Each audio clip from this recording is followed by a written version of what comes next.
Hi friends, இந்த pattern kurti எப்படி பண்ணுறது அப்படின்னு தான் பார்க்க போகிறோம். அதுக்கு வந்து இங்கே நார்மல் பேட்டர்ன் போடுற மாதிரி போட்டுக்கோங்க. அதில் வந்து பஸ் லைன் மேலேருந்து ஷோல்டர் லைன்லேருந்து ஒரு 9.5 11க்குள்ளே அந்த பஸ் லைன் இருக்கும். அங்கே வந்து ஷோல்டரோட சென்டர் பாயிண்ட் வந்து மார்க் பண்ணி வச்சுக்கோங்க. மார்க் பண்ணி ஸ்ட்ரெயிட் லைன் மார்க் பண்ணிக்கோங்க. இப்போ நம்ம கட் பண்ணி ஜாயின் பண்ண போகிறோம் அப்படின்றனால பஸ் லைனுக்கு கீழே வந்துட்டு நீங்கள் ஒரு 1 இன்ச் எக்ஸ்ட்ரா கொடுத்துக்கோங்க. இப்போ பஸ் லைன் அதுக்கப்புறம் கீழே வந்து கட் பண்ணுறப்ப சிங்கிள் லேயராக வச்சு கட் பண்ணுங்கள். டபுள் லேயராக கட் பண்ணக்கூடாது. ஒரு சைடில் மட்டும் தான் நமக்கு கட் வருது. இப்போ கட் பண்ணதுக்கப்புறம் இந்த மாதிரி தான் இருக்கும். இதில் மேலே இருக்க யோக் பாட்டுக்கு வந்து நம்ம வேறு டிஃப்ரெண்ட் கலர் கொடுக்க போகிறோம். கீழே இருக்க பாட்டம் பார்ட்டில் வந்துட்டு ஒரு பீஸ் வந்து எக்ஸ்ட்ரா ஆட் பண்ண போகிறோம்.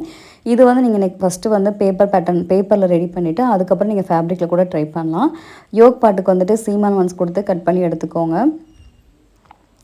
நெக்ஸ்ட் வந்துட்டு கீழே இருக்க பாட்டம் பார்ட்டில் நம்ம கட் பண்ணியிருந்தோம்ல, அந்த கட் பண்ண ஹைட்டுக்கு வந்து எவ்வளோ இருக்குன்னு மெஷர் பண்ணி பாருங்கள். அந்த அளவுக்கு நீங்கள் யோக் பார்ட்டில் எந்த ஃபேப்ரிக் எடுத்தீங்களோ அதே எடுத்துக்கோங்க. இப்போ ஹைட் வந்து அதில் எவ்வளோ இருந்துச்சோ அதை அந்த 9 இன்ச் எடுத்துக்கிறேன். வித்து வந்து இப்போ நான் ஸ்மால் சைஸ் எடுத்துக்கிறேன். இப்போ நமக்கு வந்து நீங்கள் 5 to 7 இன்ச் வரைக்கும் வித்து எடுத்துக்கலாம். இப்போ இதை வந்துட்டு அந்த 2 பீஸ்க்கு நடுவில் வச்சு நம்ம தைக்கணும். ரைட் சைடு ஒன்றுக்கு மேலே ஒன்று இருக்க மாதிரி வச்சு தைங்க. எப்படி தைக்கணும்னு காமிக்கிறேன்.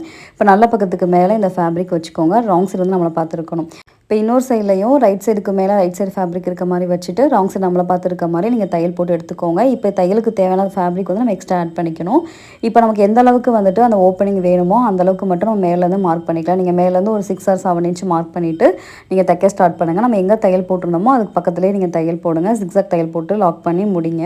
இப்போ நம்ம பாட்டம் பார்ட் ரெடி பண்ணிட்டோம். இதை வந்து யோக் பார்ட்டோட நீங்கள் சேர்த்து தைச்சிட்டிங்க அப்படின்னா இந்த பேட்டர்ன் குர்த்தி ரெடி ஆயிரும். இதில் வந்து ஸ்லீவுமே இதே கலரில் கொடுத்து நீங்கள் ஸ்டிச் பண்ணி எடுத்திங்கன்னா இதே மாதிரி கிடச்சிரும்.